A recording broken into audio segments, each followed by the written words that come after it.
Sebagai bentuk kepedulian, salah satu komunitas pesepeda yang ada di Palembang melakukan donasi dan penggalangan dana untuk membantu korban bencana Sumatera.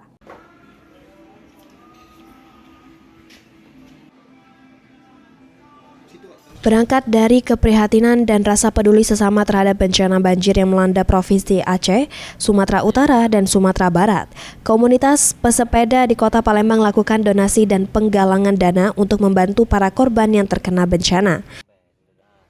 Penanggung jawab donasi dan juga owner Pancehub, Arada Gifari mengaku membuka donasi untuk korban bencana Sumatera dan telah menerima bantuan berupa lukisan serta sepeda yang nantinya barang tersebut akan dilakukan pelelangan.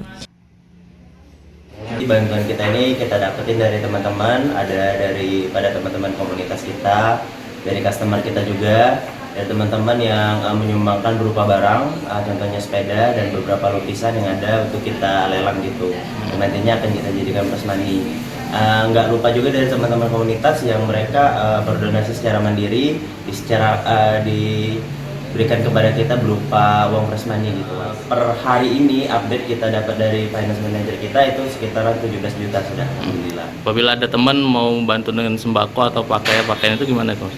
Teman-teman bisa DM langsung aja ke IG-nya Pancehub atau langsung aja datang ke Pancehub di Jalan Rambutan nomor 20. Nanti silakan berkoordinasi sama tim kita, tim Pancehub, atau langsung aja ke kasir buat konfirmasinya. Menurut Arada, saat ini bantuan yang telah diterima dari teman komunitasnya serta customernya telah mencapai 17 juta rupiah. Nantinya bantuan tersebut akan galangkan langsung kepada korban bencana Sumatera. Suryadi, PAL TV.